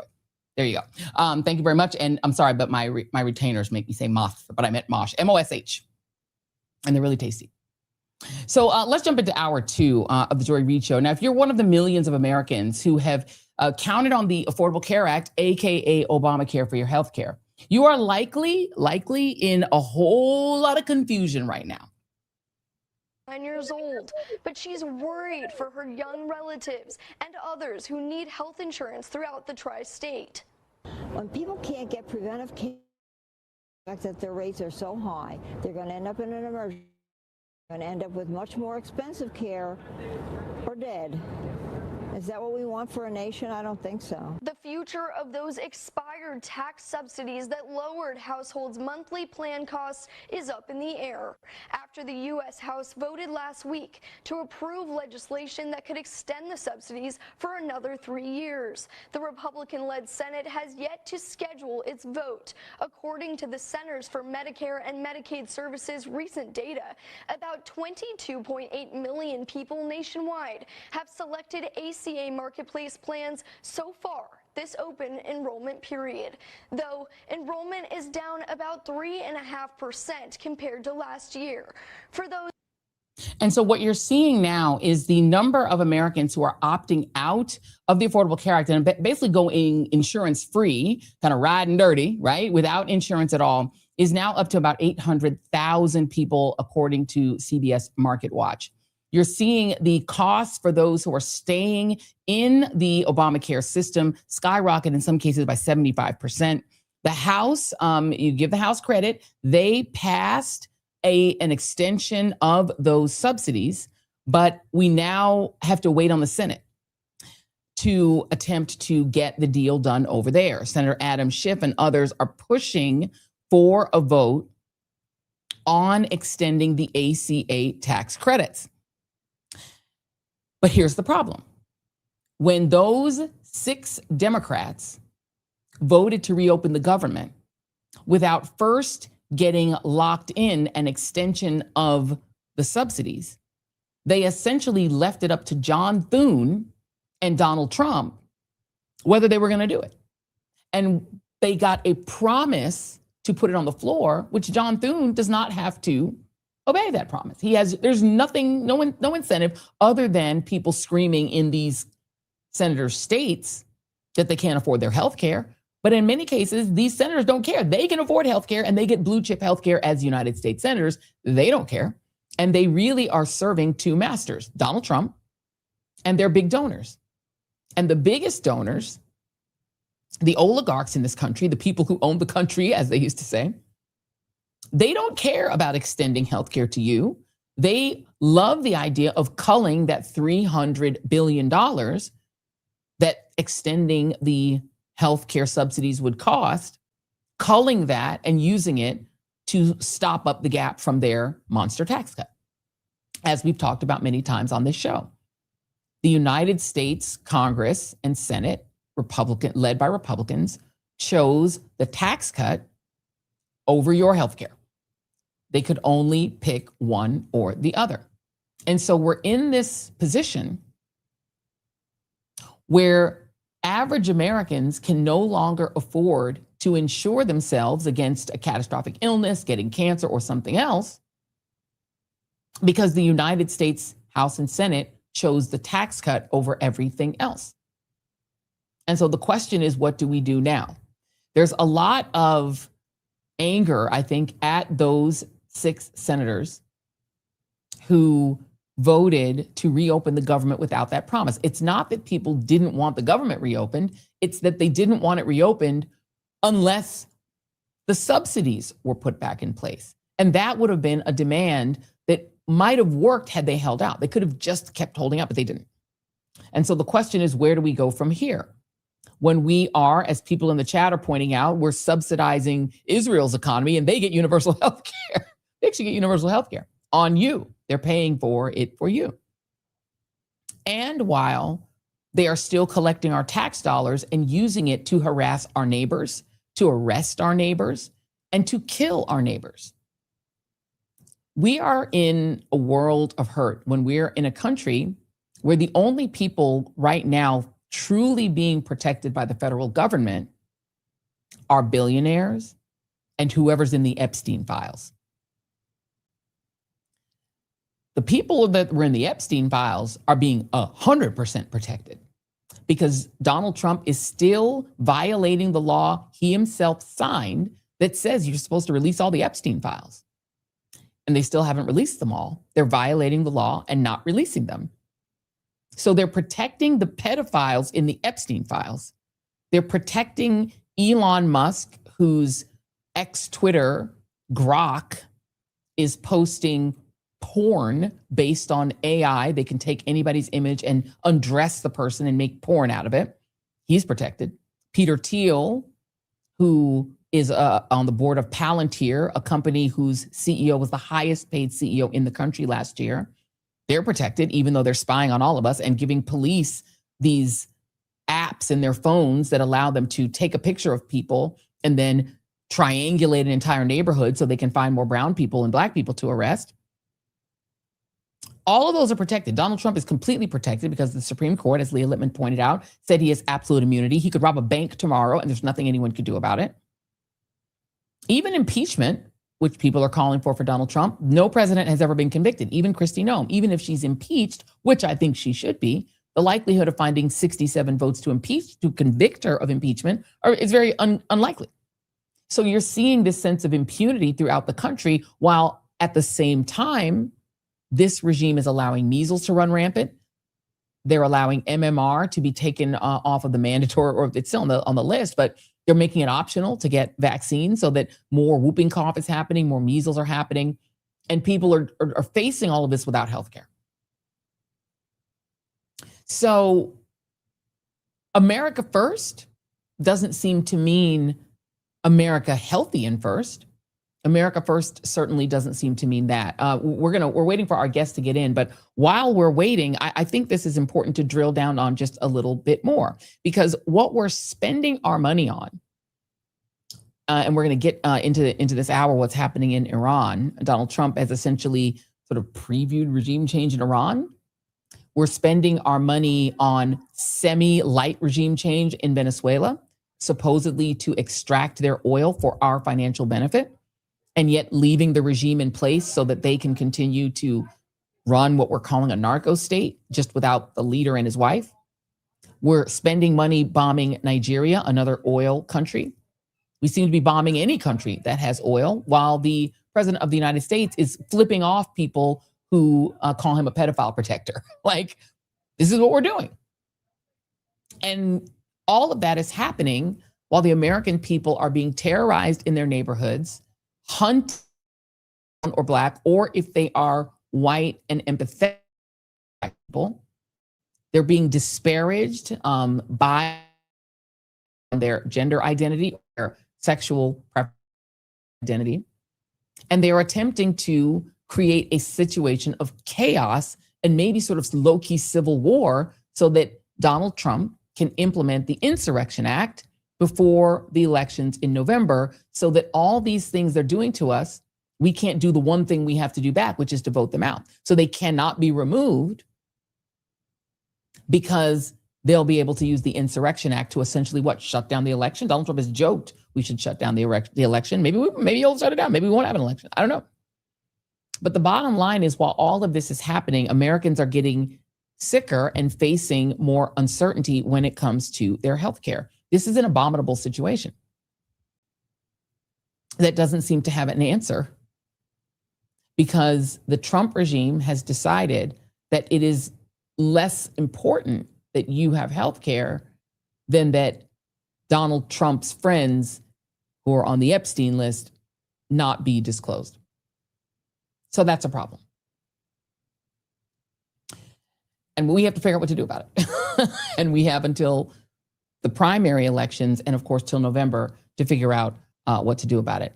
Let's skip ahead and get to some of these other things that are happening in the news. Jason, if you can jump down for just one moment and pull, if you could, let me go down here. And pull, if you could, where is it? D1. I said I was going to do it later, but I'll just do it now. Let's go to D1, because we're going to come back to this in just a second, because we have a really great guest that's coming up that's going to talk about healthcare. Our good friend, Dr. Vin Gupta, is going to talk about the Affordable Care Act and what we do about it. But I'm going to jump ahead. I'm going to jump ahead real quick while we're waiting for him to jump on. Somebody wins, somebody loses. You just started playing it. I didn't set it up, Jason. Jason just started playing it. So I'm jumping ahead because I was going to talk about this at the end, but I'm going to go ahead and talk about it now just to get it out of the way before we get to Dr. Vin Gupta. So last night, Stephen A. Smith decided to fire back at me and Don Lemon and Jasmine Crockett. He did like a 55-minute monologue. It was very weird. It was on his podcast. It was a lot of sort of whining and complaining about us and saying Black people really like him and why are we trying to imply that they don't? And I'm not going to go into a whole big thing about it because enough of him already. But I just wanted to play this one clip just because I thought it was an interesting point. We're not going to play a lot of them, but just this one quick thing. I promise. Just this one quick thing. Kaepernick, I support you competing. Somebody wins, somebody loses. You mentioned Colin Kaepernick. I supported Colin Kaepernick from day one. I just said your strategy's not going to work. Because if you go the route that you're going, you will never be back in the NFL. You seen him play? Have you seen him in an NFL uniform? Was I not right? I looked at Don Lemon, I looked at Joy Reid, and what you bring to the table. And it was valuable, and it was important, and we needed you on the air. So why continuously go after Trump to the point where all of your eggs are in one basket, and in the event that he wins the election, somehow, some way it can get in the way of your progress? I wasn't selling out, I was looking out. Trying to point out where the potholes and the minefields were lie. Why? Because I've been there. Okay. I wasn't selling out, I was looking out is not the flex you think it is, buddy. I just want to say, I think what Stephen with the PH was saying was that Don and I should have sold out. We should have sold out so we could keep our jobs. What?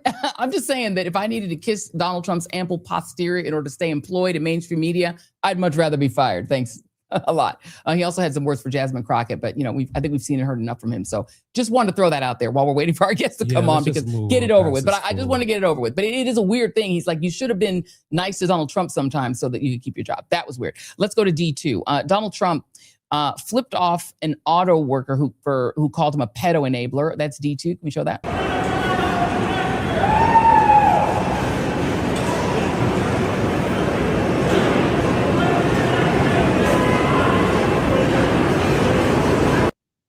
All right, I want to note, this is actually good news. The man who Donald Trump flipped off and who called him a pedo enabler has actually raised a ton of money.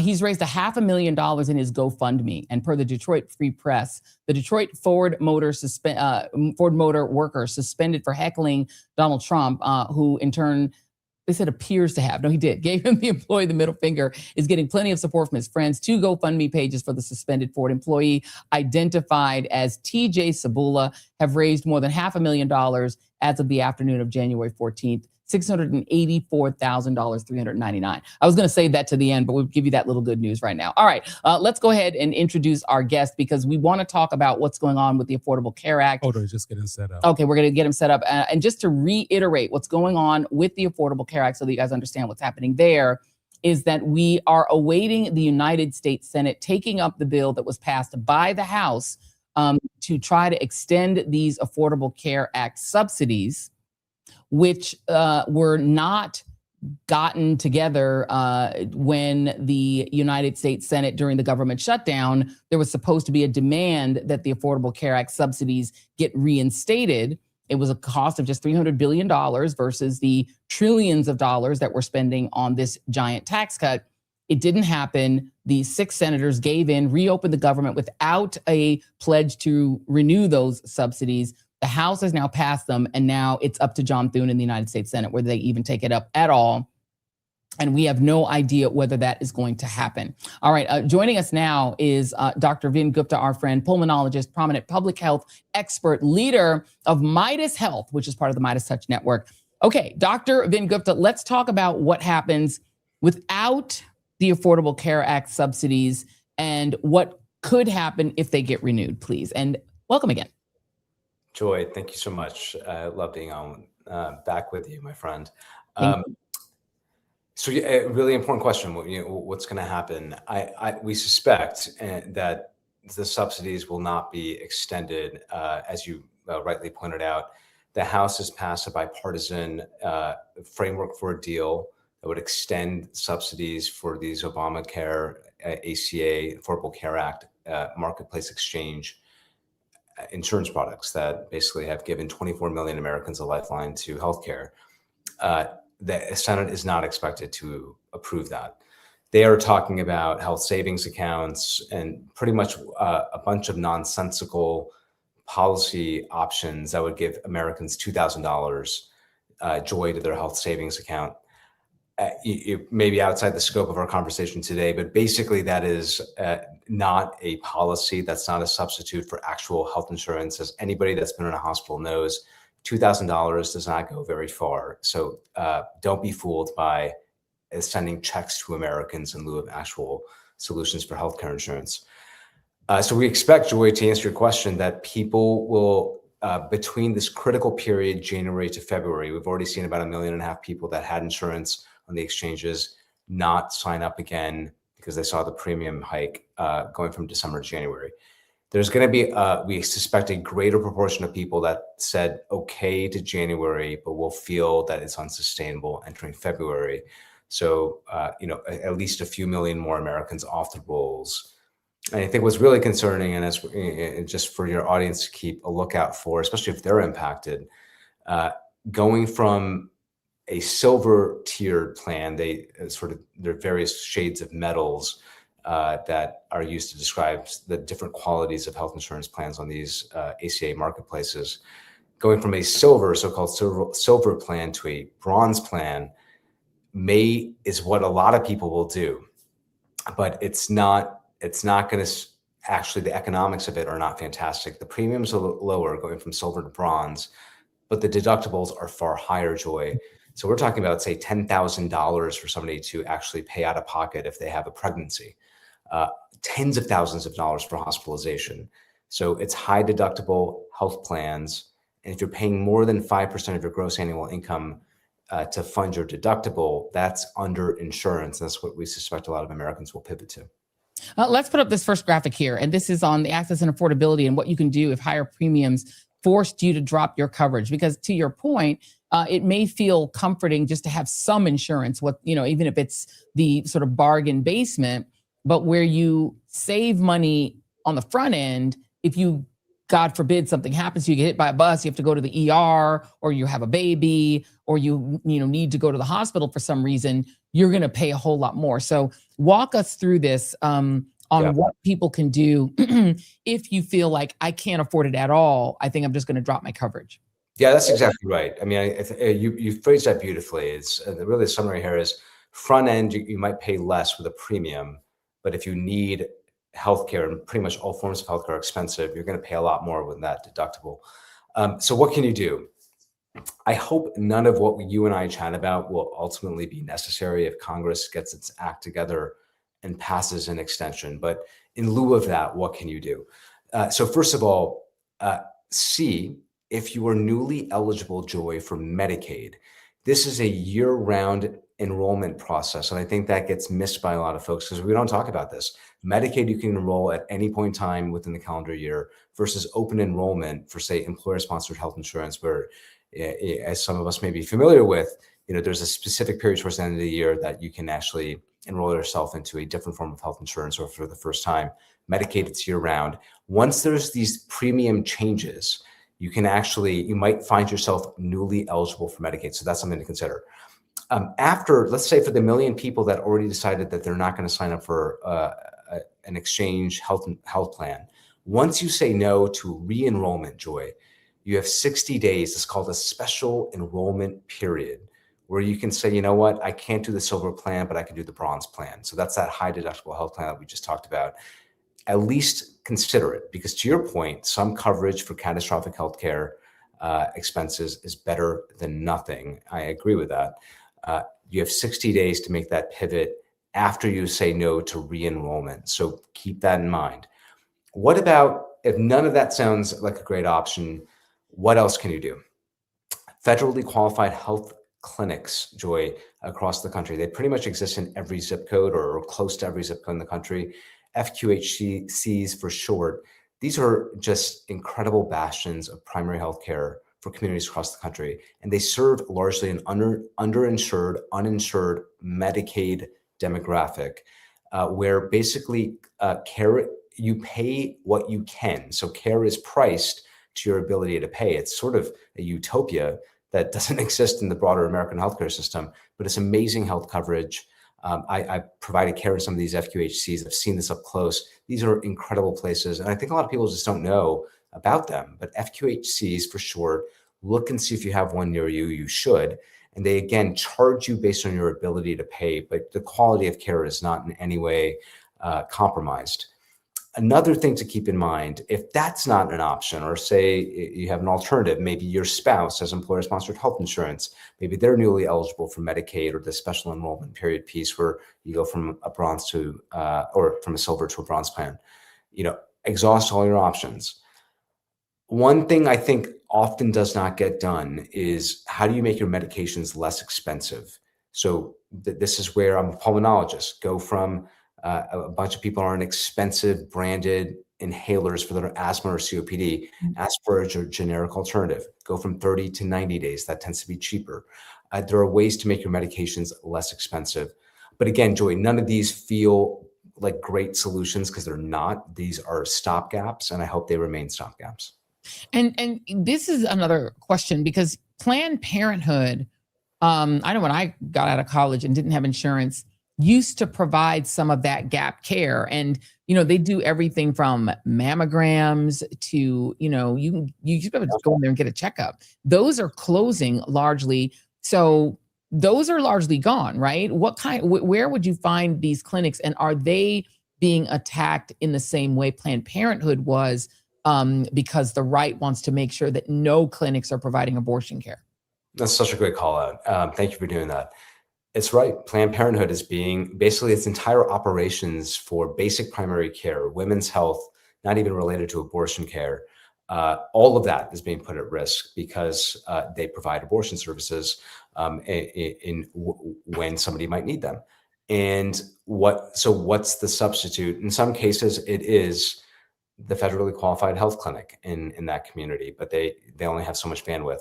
In some cases, you could look to, I hesitate to do this because I think this looks different outside the bigger cities, but there are now Joy, there's this fad where you can just pay out of pocket for episodic healthcare, $25 if you have the flu to get seen by a doc virtually or in person to get Tamiflu.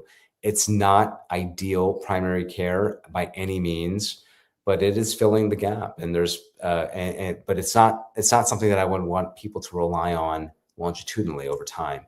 But there are ways to get episodic primary care. Again, this is not the gold standard we want to really aim for here. But there's ways where you could pay out of pocket and hopefully get the care you need. It's kind of shocking to be talking about the United States of America. And, I don't know if you've seen all the videos and I know of people who are going to Mexico to get prescriptions, senior citizens who are taking trips to Mexico just literally to get the pills they need, they can afford there, not here. We really, truly have become, we used to call other countries the third world.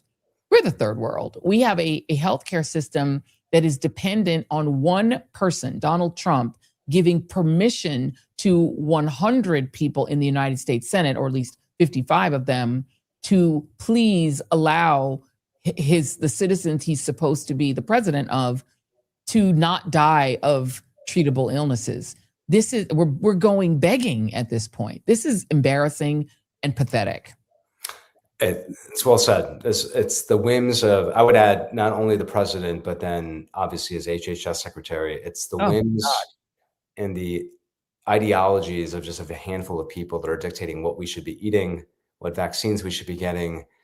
This is not what the American people, when you poll them on healthcare issues specifically, 75 to 80% of people do not agree with the direction of the country on most healthcare matters, everything you just mentioned more broadly. But you're exactly right. And I should also mention, in most cases, Joy, California, for example, New Mexico, New York State, Massachusetts, Colorado, blue and or purple states, what are they doing? They're either entirely filling the gap when it comes to federal subsidies that are expiring. In the case of New Mexico, they're entirely filling the federal gap. Or in the case of California, they're partially doing it. That's not happening in the Southeast United States, in No. so-called red states. Their citizens are just left to fend for themselves. And a lot of the 24 million reliant on the ACA exchanges are in, deep red states. Yeah, and they're being forced to have babies without healthcare. Let's talk measles because the right seems very interested. I was reading a piece today, Jeff Bluestein in the Atlanta Journal-Constitution, saying that Republicans in Georgia have said they no longer want to fight culture war issues. They want to focus on affordability because they've already won the culture war issues. They have a 6-week abortion ban, meaning that in the state of Georgia, you can die from a forced pregnancy. So they're making women have babies in states like Georgia, in states like Arkansas, states like Florida. They're forcing them to have a kid, but they're not going to cover them. And then when they are born, particularly in a state like Florida, they're like, you know what? That whole measles vaccine is optional. Where are we in terms of measles, which is currently killing children? This is the next graphic. If you could throw it up, Jason, it's B3. There it is. Yeah, we're not in a good spot. We just lost our elimination status, Joy. I mean, over 2,000 cases, the most in the United States in 30 years. And, there's correlation, causation, whatever word you want to use it. This is happening at a time where RFK in his first year of his HHS tenure, to me, this is causality. This is not correlation. This is because of him and his leadership and his messaging. It's not a good situation right now in South Carolina. We're seeing the irony here of those that criticize some of the initiatives or public health policies during COVID and closing down schools, whatever it was. In the case of measles, you have kids out in some cases anywhere from 21 to 42 days based on quarantining periods if they've been exposed and unvaccinated. And they're tolerating that. I mean, there is such an inconsistency and irony here when it comes to what we're seeing when it comes to measles and what we had to deal with and all the kerfuffle when it came to COVID in schools. So there's a lot of impact on childhood education, much less childhood health. I mean, that's number one. Kids, to your point, are ending up in the hospital. And I think parents, when we see this, when we now have gotten a lot of direct reporting from parents who've decided that they didn't want to immunize their child vaccinate their child against measles. What was the root driver of that? Trying to really get down there. And a lot of what is being said is being rehashed from what they're hearing from the very top. So that's one, there's a clear culprit. And two, it's tragic because there's a lot of misunderstanding of measles where people think it's less severe than it really is. They think it's limited to an upper respiratory infection and maybe a rash, whereas most kids end up in the hospital, about 20% infected, unvaccinated. Joy, end up in the hospital with measles pneumonia. I think there's just a misunderstanding that your child, if they're not protected, will end up in the hospital with measles pneumonia. And I just, because of how our federal leadership is talking about this, of course, a lot of people don't realize measles pneumonia is a real thing. What do you do if you're a parent of vaccinated children who is sending their kids to school in a state like Florida where vaccines are optional and where other kids in the class could have measles, mumps, rubella? Well, this is an unprecedented situation because imagine you're a child or you're a parent of a child that's say 3 years old, so they're midway through their vaccine regimen. First, you get your first vaccine at say around 12 months of age, the second between 4 and 6 years of age. So you're partially vaccinated, exactly to your point, Joy. That is not a good place to be because that child's at risk of still getting infected and perhaps bring that home to a multi-generational household where it can spread. This is where I think parents understanding the presentation of, I hate to say it, this is like our insurance conversation just prior. You're dealing with a deeply imperfect situation where that child's potentially at risk. So either you have to move your child out of that school district, if that's even a possibility. In many cases, it's not. Or you have to be acutely aware of the presentation of measles, which is, and I'll get medical for a second, cough, coryza, conjunctivitis. This is usually how it presents. Cough, coryza, runny nose, and conjunctivitis, pink eye. That constellation is critical to keep in mind if you're a parent. Within a few days later, Joy, there's a rash in the face that then spreads down to the trunk. And then maybe there's a complication after that. I hate that we're in this place that we have to put the onus, the burden on parents to triage their children's symptoms but that's part of it, being informed. And then making sure, and this is critical here, if you're in a multi-generational household, because your child, if they have one vaccine in them, is still robustly protected against ending up with measles pneumonia. What I worry about, though, are multi-generational households where people don't know their vaccine status. They assume they're protected and they're not. And so that's where I would say everybody in the state of Florida, if they do not know that they have if they're an adult and they do not for sure know they've had 2 shots of the measles vaccine, to just get a booster shot. There's no risk of it. It could potentially only help you. And I would say the same applies to South Carolina, Joy, Texas, Oklahoma. We could go on and on. Arkansas. There somebody in the chat posted that, about measles being very dangerous to pregnant women. What should pregnant women, whether they are pregnant by choice or by force of the state, saying they have to carry a pregnancy, what should they do if they're in a state where there are lots of unvaccinated people walking around potentially with the measles? If you're vaccinated and exposed, you're okay. So that's good. If you're not vaccinated, so you're within, maybe you decided to get vaccinated recently because you heard a news headline in the local news, whatever it is, critical that if you start developing measles-like symptoms, like we talked about, if you're worried you were just exposed, there is a treatment, Joy. It's called IVIG, intravenous immunoglobulin. And it's important, IVIG for short, for you to present to care to your obstetrician, say that you're concerned about exposure, that you may not be fully vaccinated, because that treatment may be appropriate for you because it will help prevent transmission from mom to baby. So that is an important call out. I'm glad we got that question. Is it possible to get an MMR vaccine as an adult? It is. It is. And so it's something that I encourage, frankly, if you have any doubt about your vaccine status or don't have the records, just get it. And, there's a lot of the confusion here is, well, if you're born before 1957, maybe you don't need it because it was, measles was widespread and you have natural immunity. And if you were born between 58 and 83, you had a different version of the vaccine and it wasn't as good. So maybe you should get, it's very confusing. My personal advice is if you do not have full proof of 2 vaccines of any type, get a booster shot. And there is no risk to it. And it's only potentially beneficial. This treatment that you just talked about, if in fact you present, how expensive is it? The IVIG, it is, well, it's a great call out. If you're, for pregnancy-related care, and this would be, say, a complication of pregnancy-related care, presuming one has, so in the auspices of having insurance of any type, this is something that probably is a low 4-figure bill to your insurance. If you do not have insurance, can be $1,000 to $2,000. And so the mechanics of who gets billed and how you get billed for that, there's ways around that through charity care at the state level, Joy. There's ways to defray that payment if you're worried about your ability to pay, or if you're underinsured, or if you have a high deductible health plan. I understand. Then people will feel like that is going to be a cost that they will bear.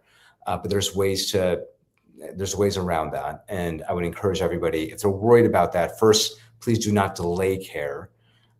Your obstetrician's office will have a social worker, and most obstetrician offices have social workers that are very versed in how to navigate complex issues on economics and paying for these expensive medications. This is not the first time I've been asked that question, nor my obstetrician colleagues. There's ways to get that covered so it's not a financial burden. But the fact that we even have to have that conversation, to your earlier point, it shouldn't be the focus.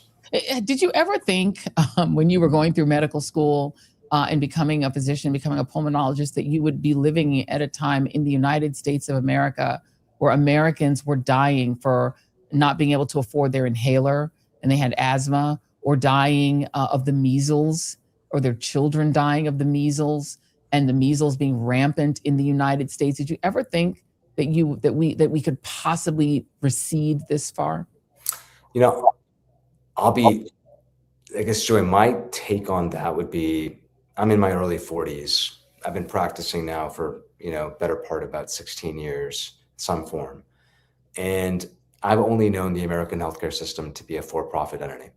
And that's what I've grown up in. And it's gotten worse, but to your point, it's only gotten worse, where we're seeing pharmaceutical companies moving away in some cases from innovative cell and gene therapies for cancer chemotherapy because they're worried about President Biden's Inflation Reduction Act and the ability to negotiate, through statutory law, not through executive order and what Trump's doing, through statutory law on the government rightfully being able to negotiate down the price of high impact but highly utilized drugs. Yeah. I mean, it's a sad situation that now we're seeing pivots away because there isn't the same profit incentive according to them. This is the world that a lot of us have grown up in. And so I'm sad I'm beyond sad, tragic. I see the end result as an ICU doc, Joy, and I've had the chance to talk to you about this for the last 6 years. I see viscerally the end impacts of a healthcare system that lets a lot of people down because usually it's delayed care, not enough care, inability to afford care that lands somebody in an intensive care unit in America. That's what I then, myself and my colleagues end up dealing with. Yeah. And because we can't apparently afford universal health care, at least for us, we're paying for it for other countries. Dr. Vin Gupta, always appreciate you, my friend. Come back anytime. Y'all, please be sure to follow Dr. Vin Gupta on the Midas Touch Network or at Vin Gupta Official on YouTube, as well as on MidasPlus.com. Thank you, my friend. I appreciate you.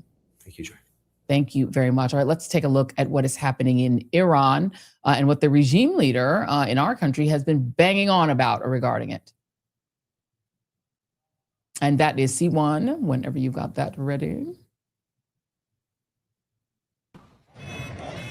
After more than 2 weeks of protests, during which human rights groups say thousands of demonstrators have been killed, President Trump issued a message Tuesday to Iranian protesters. Keep protesting, take over your institutions if possible. And all I say to them is help is on its way. Americans woke up this morning and they saw that you said help is on the way. Yeah. What do you mean by that? Well, there's a lot of help on the way and in different forms, including economic help from our standpoint, and not going to help Iran very much. In an interview with CBS Evening News anchor Tony DeCopel, the president said the U.S. is prepared to take strong action against Iran. When they start killing thousands of people, and now you're telling me about hanging, we'll see how that works out for them. It's not going to work out good. Joining me now is Trita Parsi, author and executive vice president of the Quincy Institute. He's an award-winning author and the 2010 recipient of the Grauenmeyer Award for Ideas Improving World Order. He's also an expert in U.S.-Iranian relations, Iranian foreign policy, and the geopolitics of the Middle East. Trita, my friend. So Donald Trump apparently is pro-protest as long as it's not in Minnesota, Portland, Los Angeles, Chicago, or any other American city. How interesting. That's my editorial comment. What do you make of his comments encouraging the people in the streets of Iran to protest? I'll be frank. I think what is going on here is that a decision was made sometime between December 30th and 31st when Benjamin Netanyahu came and visited with the president in the White House and then later on in Mar-a-Lago to do some form of a strike. And then the protest actually ended up potentially delaying it. Obviously, Trump is not going to bomb Iran because of any protest. I mean, the fact that we would even have to have that conversation is as pathetic and ridiculous as, are we going into Venezuela because of fentanyl? I mean, governments have this amazing ability to be able to throw Iran off, and then 90% of the conversation ends up becoming of things that, at the end of the day, when you really take a step back, is laughable. The real reason, of course, is that the Israelis feel that the job was unfinished in June of last year. They failed at their objectives. I think you and I talked about it afterwards, and it was very clear that at some point they would come back to the United States and would demand or request that the United States would support Israel into starting a new war with Iran. And that is, I think, what this is all about. Now, whether there will be strikes or not, I got to tell you, 3 hours ago, it looked completely inevitable. Now it's not looking great, but it does look at there may be something changing, something happening. And then when you take a look back at the last days and hours before the strikes in June, you realize there was a lot of misinformation, a lot of deception going on, a lot of statements about, we want to see diplomacy happen. I think it happened 3 hours before the United States bombed Iran last time. So we got to be really, really careful about all of this different stuff coming out of the president right now. Do you believe that Bibi Netanyahu is going to be able to induce Donald Trump, who he seems to be able to induce to do a whole hell of a lot of stuff, to put American boots on the ground in Iran to overthrow the regime because that's what Bibi Netanyahu wants done? No, I don't think there will be boots on the ground. In fact, we haven't even seen the type of movement of troops and assets to the region that would suggest a prolonged campaign. I mean, the kind of shock and awe that we saw in Iraq in 2003. What we're most likely going to see are some cruise missiles shot by submarines nearby Iran, and then probably a lot of activity from the Israelis. What the Israelis are suggesting or seeming to hint at in their media is that this time around, the roles may be a bit reversed. The United States is going to take the lead and the Israelis are going to play a supportive role rather than what was the case last time when the Israelis started it and the US played a supportive role on the defensive side. And then later on, of course, entered into the war for about a day. How much is Iran's participation and alignment with BRICS impacting this desire for regime change? I know there is obviously the Israelis would love to see regime change in Iran because they would like to remain the dominant force in the region, and Iran threatens that. But, you know, originally the I in BRICS was India, but Iran has begun to join, and these are very oil-rich nations that are aligning together without us. Yes, so Iran joined BRICS about 2 or so years ago, which was a huge victory for the Iranians, mindful of the fact that they were not part of any major groupings. They've also now joined the SCO. I'm not so sure it ended up having that much of an impact at the end of the day. I think the Iranians may have been a little bit too optimistic. And also, it may have been to the detriment of the BRICS for them to grow as fast as they did. In many ways, I think BRICS appear to have been a bigger factor 3 years ago than it is today. But you're pointing to something that is very, very important, of course, which is that both Venezuela and Iran are very, very oil-rich nations. Iran is also a very gas-rich nation. And even though the United States may not need it, China and other countries do. And your control over those resources puts you in a position to be able to control lifelines to your potential competitors. Now, whether that is the calculation behind all of these different things remains to be seen. I don't think there's any clear evidence of it in the case of Iran. In the case of Venezuela, it's different. I mean, the president goes out and says, it's our oil, we want it. That's not the conversation on Iran. In fact, the push for attacking Iran is coming primarily, if not even exclusively, from the Israelis, and has much more to do with exactly what you said. The Israelis want to have military hegemony in the region. They do not want to see any states that can challenge Israel's domination. And reality is that after the June war, which was indecisive, the Israelis didn't win it, neither did the Iranians. But bottom line is that mutual deterrence ended up being the result of that war. And that, for the Israelis and their security doctrine, is unacceptable. And that, as a result of that, it was just a matter of time before the Israelis would start the war again. Let's talk about some of the other things that they're sort of being talked about in the world. And I want to make sure that we're debunking if they're not true or giving them more attention if they need it. This idea of Israel recognizing Somaliland. We're going to put up a map. For those who are not familiar with the sort of East Africa. You can see on the end, you see Djibouti, you see Ethiopia, you see Yemen, that's right across, and that Arabian Peninsula is right across that little strait. You see Egypt at the top, you see Sudan. So you see that area. So then you see Somalia. It's the big bit on the horn there, right in the little horn. It's got the little tip of Africa right in it. It has, at least part of it has tried to break away. And the part that is ocean facing at the top, to the Arabian Sea or to the Gulf of Oman, saying it is now called Somaliland. Israel has recognized it as a sovereign state. They have military bases there. There's a lot of chatter that the reason they one reason they would like to recognize Somaliland as its own country is that they would very much like to deport 2 million Palestinians out of Gaza and maybe even empty out the West Bank and forcibly remove those people and send them there. Is there anything to that? It certainly is. I mean, first of all, there are many different factors that is behind this Israeli decision. The proximity to Yemen, where the Houthis are, the larger competition in the region in which the Israelis and the Emiratis now increasingly are becoming open partners, even at the point of creating tensions between the Emirates and the Saudis. Somaliland at the end of the day would give the Israelis an ability to have a base much closer to Yemen. The moving of the expulsion of the Palestinians, ethnic cleansing them and putting them there is another thing that the Israelis have openly discussed. And I think it is quite notable that to this point, the only other country that has recognized Somaliland is Israel. There's been some speculation that the Emiratis might do so, some other African states may do so, but so far we have not seen that happening.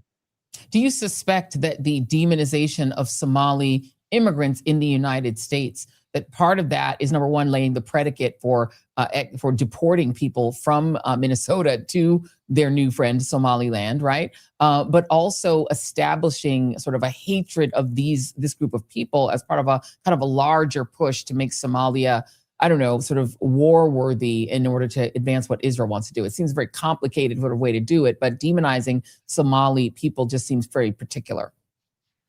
I'm not so sure, because at the end of the day, if that was the case, and I'm not ruling it out, but I'm just saying, if that was the case, you would probably have seen the United States recognize Somaliland as well, and it hasn't. Let's talk about to go back to Iran for a moment. Let's just do C4 before C3, Jason, if you could. Those who remember the history of the United States CIA and Iran recognize that the United States CIA overthrew Mr. Mossadegh, who was the rightly elected president of Iran, and replaced him with the Shah Reza Pahlavi, who was a dictator, a cruel, venal dictator who served for, I want to say 24 years from 1953 when we stuck him in there. We've got C4, which just shows some sort of images of him. He styled himself. You can sit down the sound. This was what it kind of looked like, I guess. His son, Reza Pahlavi, has been doing a lot of media. He did kind of almost not a full Ginsburg, but he's been doing a lot of media. He was on with CBS's Norah O'Donnell. This is C3. Let's see if we can listen to a little bit of that. Are you communicating directly with President Trump or members of the Trump administration? Yes, we are. And what has been your message?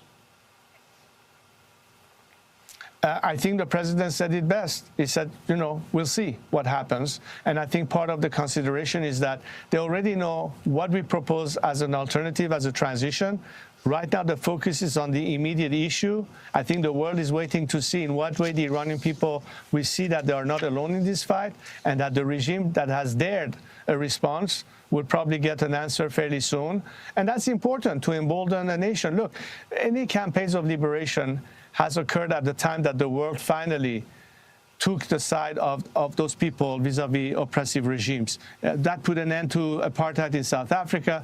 It put an end to the Soviet Union and liberated countries that were stuck behind the Iron Curtain. There's precedence in history, and I think Iran should not be the exception. In fact, the game changer for the whole region is Iran, and Iranians are fighting this fight not just to liberate themselves.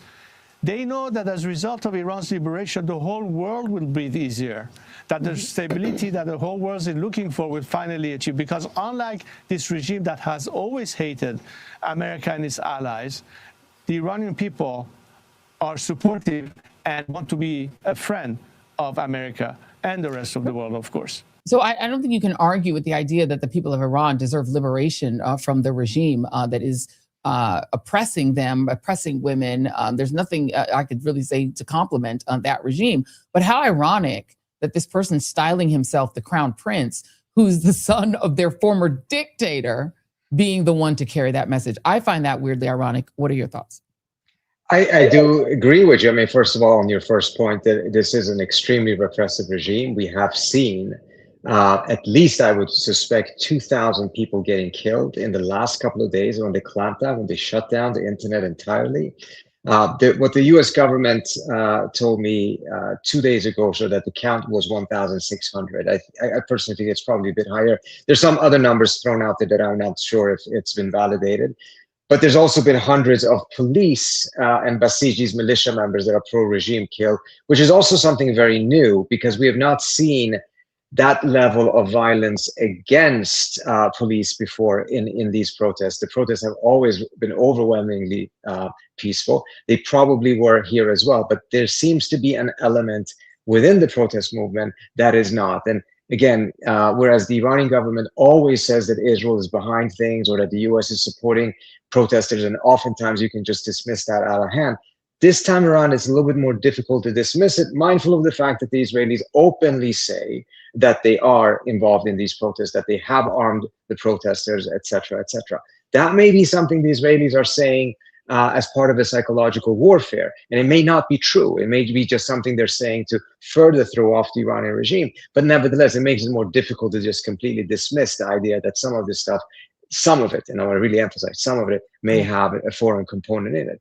But when it comes to the son of the Shah, he actually seems to have gathered a bit of support inside the country. There have been slogans in his favor.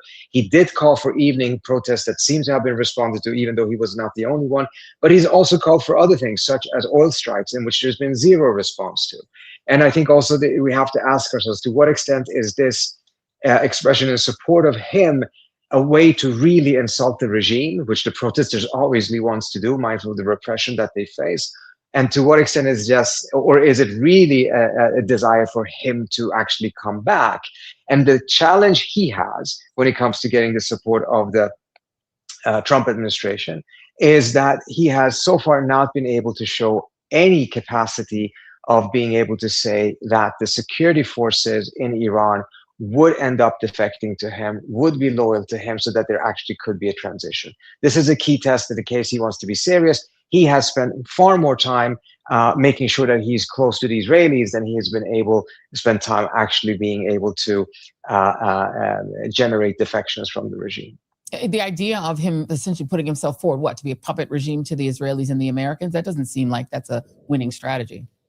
The strategy that he has chosen has been that, nevertheless, because, for instance, during 6 or so months after the massive protests, he shows up in Israel. He is received at the airport by the Minister of Intelligence. During the summer war, when the Israelis were bombing Iran and killing civilians, he was on American TV defending the Israelis and also saying that at the end of the day, the Israelis were doing everything they could to avoid civilian casualties, expressing no condolences or anything of that kind for the victims. And at the end of the day, that just made him sound more like an IDF spokesperson than someone that is a serious contender to be a challenge to the regime. There are challenges to the regime. There are real, legitimate opposition figures inside the country. They're faced with tremendous challenges, however, both the repression by the regime, but also the manner in which US sanctions have absolutely decimated the economy of that country, at least contributed it significantly. Obviously, the Iranian government bears responsibility as well. But nevertheless, under those circumstances, it makes it very difficult for the society to be able to have that type of capacity to push back against the regime when they have to think more about putting food on the table. Yeah, indeed. Trita Parsi, we have to come back and do it like a whole Iran thing because it is a fascinating country. It is, and I'm with you. I'm with the people there. Such brave people that are out in the streets because that regime is wicked. But again, I'm not a fan of regime change, especially not installing a puppet of our government or Bibi Netanyahu. Doesn't sound like a good idea to me. Trita Parsi, thank you very much. Thank you so much for having me. Appreciate it. Very much. Thank you. Cheers. And that brings us to our moment of joy. And our moment of joy, we're going to skip ahead, Jason, to D6. Our moment of joy, everybody needs a hype woman. Everybody. D6, we're going to go ahead and pop that on because everybody needs a hype woman. Even members of Congress who are trying to do their best, they could use a little hype too. And here is our moment of joy. Take a look. Complete and utter embarrassment. By the way, every Homeland Secretary has come in front of this committee once a Congress. I'd like to know the date she's coming. When is she coming? When is she coming? When is she coming? When is she coming? By the way, do you know Pam Bondi has not come in front of this committee? Do you know she's the only secretary to not appear in front of a committee yet? When is she coming? What's the date on the calendar that she's coming? You know what? Let's make it easy. I want to make a motion to subpoena Pam Bondi. Second. To this committee. Third, fourth, fifth. Where is the Attorney General, the only secretary to not appear, okay, in front of a committee? The only one. We're into year 2 of this Congress, and we've not had the Attorney General in front of this committee. How much are we going to weaken Article 1 of the Constitution while you guys remain in power. I watch you twist yourself into pretzels trying to defend this, running away from previous statements, disagreeing with yourself. That was Gerald Moskowitz doing his testimony, and his hype woman who everybody needs a sister like this by their side. That is California Representative Sidney Kamlager-Dove. Sidney Kamlager-Dove is that hype woman who everybody needs when they are trying to do their job as members of Congress. She said, and talk about it. Like she was in church. That was amazing. So our hype woman, Congresswoman Sidney Kamlager-Dove, is our moment of joy. A quick reminder before we go to please vote for us. Vote for me, I'll set you free. Vote for us in the NAACP Image Awards. There is the QR code thingy. You can just go ahead and use your little phone, pop on there, and then we're right there on the end. Look, we're cute there with Kamala Harris, one of our best interviews, our favorite interviews of this last year. We're only 6 months old, y'all. 6 months old, and we've already gotten an NAACP Image Award nomination. We are a newbie baby show, but we are really appreciative of the nomination. So please do go ahead and vote for us. Please support all of the books by all of the folks who've appeared on the show today. And don't forget, tomorrow night, 6 p.m., right here on the channel, you can watch the full Stacey Abrams interview because, it's a good interview and you might want to check it out. Thank you all for tuning in. We're going to finish on time. We appreciate everybody. Friday, Angela Rye will be here. Another person that y'all have requested to come back on the show. Angela Rye will be here. We've got a really great show. And also Sherilyn Ifill. Sherilyn Ifill will be back on Friday's show. We've got a lot of stuff to talk about. So 2 really great guests coming up on Friday. So in the meantime, you all have a blessed evening. And thank you all for all of your support. We are creeping up on 400,000 subscribers. Thanks to all of our Team TJRS members. We appreciate everybody in the chat here on YouTube, everybody on the stack. Hello, Substackers, and everybody that's listening on wherever you get your podcast. We appreciate everybody. See you guys on Friday. Thanks for tuning in, and I'll see you on the next The Joy Reid Show. Play the music. Getting back to the basics, grassroots level. Let me dig a little deeper with the shovel. Plenty can't tell the forest from the trees, and I'm hard to detect, like a black hole in the dark. Injustice anywhere, it's a threat to justice everywhere. Let me make this clear, I got a bone to pick, and I'll never fear the threat of poverty. They don't want to talk about it, they rather party, so I'm a real talk about it, for sure.